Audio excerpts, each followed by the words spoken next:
I think that sounds good. Good? All right. Thank you all for being here today to talk about the very important issue of stopping rising violent crime in our communities. In the 1990s, violent crime across America dropped sharply. The decline in murders and violence back then was considered a triumph of sound policy and leadership. It was understood that police have the ability to both detect and prevent crime. Even Democrats believed that back then. In those days, police were hired and supported by their local communities, so what changed? Certainly in our digital age, videos of tragic deaths like George Floyd going viral changed the public perceptions about the level of police violence. At the same time, there were some elected officials and some in the media who sought to benefit from being viewed as tough on cops. That led to calls to defund the police, a stance Senator Tim Scott describes as one of the most immoral and idiotic ideas he had ever heard. In Michigan, Governor Whitmer stated she supported the spirit of defunding the police. Fast forward to today, as we see nightly news stories about violence in our cities and read reports of crimes including murders across small towns across Michigan and learn of harm inflicted on women, seniors, and children without remorse. Today we say no more. Enough is enough. Let me be clear, we will never defund the police. We need to fight back, and we need and will ask for all the help of all of our law enforcement professionals.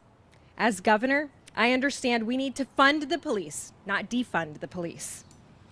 We know if we are going to get violent crime under control, we need more police to do it. We know if we are to address the inequities, inefficiencies, and inconsistencies in our criminal justice systems, we need much more training and proper equipment and technology to do so. We know that to attract a new generation of police recruits, they need our support. Compensation matters, career paths matter, and community engagement matters. Michigan families want to have the peace of mind that comes from safer communities. They want to be able to work, play, and travel without fear. Our families know we need to make changes. Michigan families support our public safety officials. Michigan voters believe we need to fund the police, not defund the police. On November 8th, I'm confident Michigan voters will reject those like Gretchen Whitmer who have either ignored or enabled this problem, turned their backs on the men and women who every day have had our backs, and send a clear message that we need more police and fewer violent crimes. As your governor, over the next 4 years, we will invest $1 billion new dollars to recruit and retain over 5,000 new local officers, over 5,000 new fire and EMS personnel, 500 state troopers, and 2,000 state and local corrections officers. Here's what that looks like. We will invest $700 million in recruiting and retaining. My plan will recruit and retain police deputies and public safety professionals urgently needed to keep Michigan families and communities safe from violent offenders and rapists. The Michigan Constitution clearly states in its introduction that protecting our citizens is one of the primary purposes of state government. It states that all political power is inherent in the people. Government is instituted for their equal benefit, security, and protection. Gretchen Whitmer has failed on this key responsibility. In 2018, Michigan ranked 14th in the nation for violent crime. After just 2 years of leadership, under Gretchen Whitmer, Michigan rose to the 9th highest violent crime rate.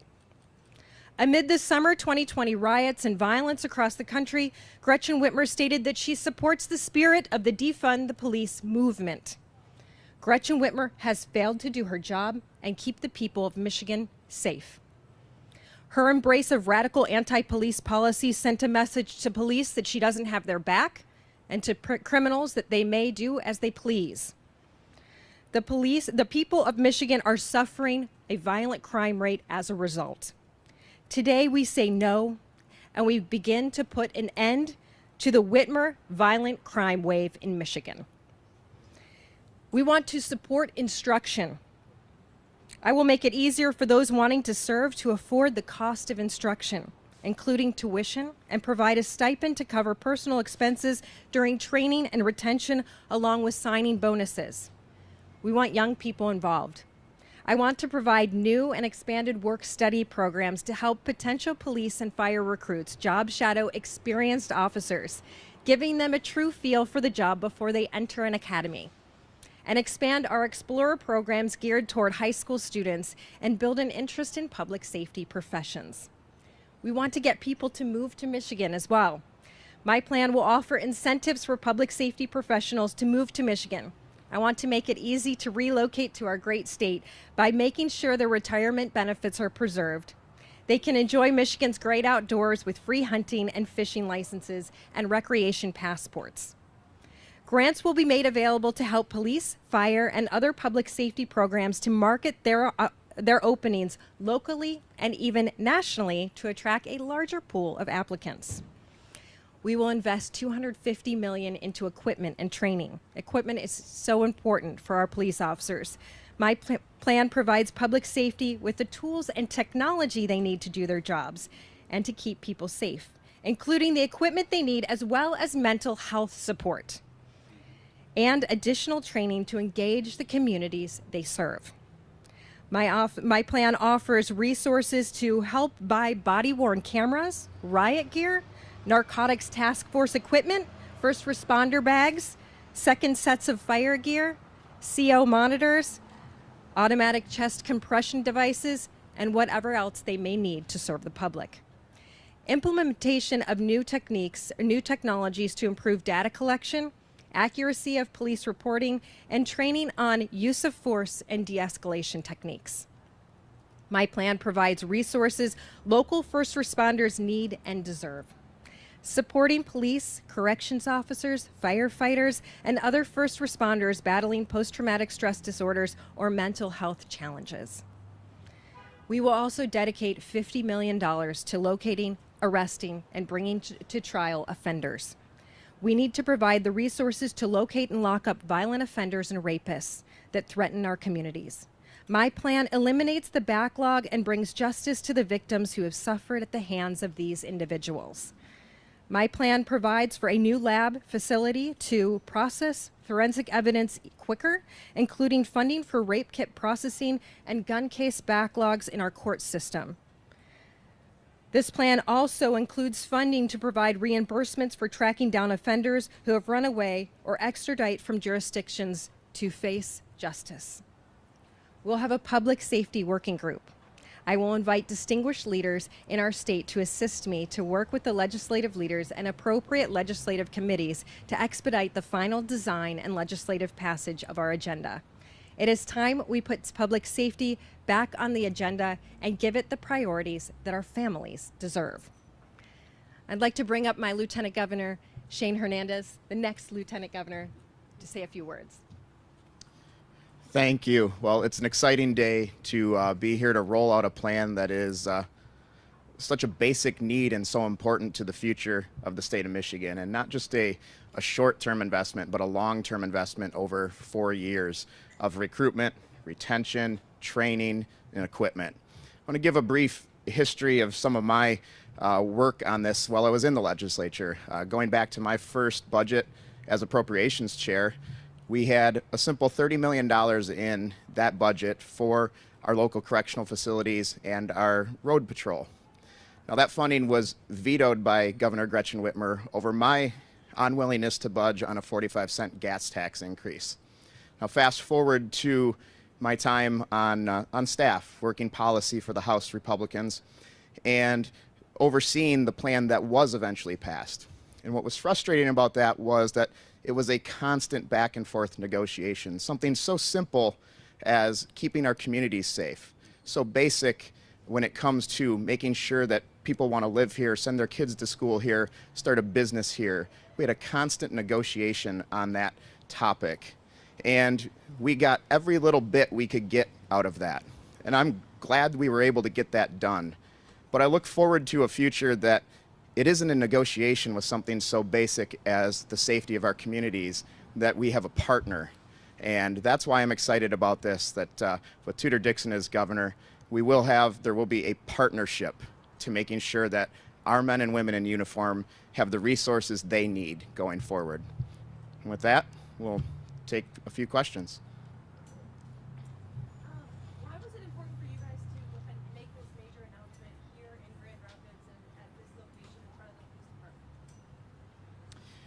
Well, I think you could go anywhere in the state right now. Crime isn't a Grand Rapids problem, a Flint problem, a Detroit problem. It's a Michigan problem. It's a national problem. So this is a building block for our communities anywhere when people are making decisions on where to live and where to start a business. So quite frankly, we could do this anywhere, and it would have the same importance. Where do you anticipate this $1 billion for? The state of Michigan right now is sitting on over $3 billion in the general fund. And if you take public safety seriously, then that should absolutely be a priority out of what is sitting in that general fund. Plus, this is spread out over 4 years as a long-term commitment. Tudor, beyond one saying she supports the spirit of defund the police, are there any policies, funding levels, sentencing reforms that you disagree with, that you think Whitmer made a mistake that might have led to crime increase? She's had the opportunity to put more funding in. She actually vetoed the opportunity to have funding for secondary road officers, and that ended up cutting 119 officers. Is that correct? That was restored Eventually. Yes, I mean, it took the Republican legislature pushing over and over again to get that restored. Public safety has not been her top priority. She's shown that over and over. Now, increased funding, I'm sure, is welcome by any police department, but a lot of departments I've done stories with, it's the perception of police, it's the attitude across the country, the state. It's people just don't want to be police anymore. How can more money help that issue? And that's why this is more than just putting funding in. This is also public support, because we think it's so important that you have the backing of the chief executive officer of the state that's coming out and saying the police are our priority. As you saw, that is important in our Constitution. We have agreed to this, and the governor should be the first one out there saying that we have their backs. And that's the discussion we've had with police across the state, saying just that perception that the top officials in the state don't have our back is making it difficult to do our jobs. So that's part of it, but also the training and making sure the technology is there, that they have the equipment that they need. So when you're talking about dollars going there, it's dollars in many different ways. It's making sure that they have the training that they need, making sure that they have the equipment that they need, and also making sure that they have our public voice behind them.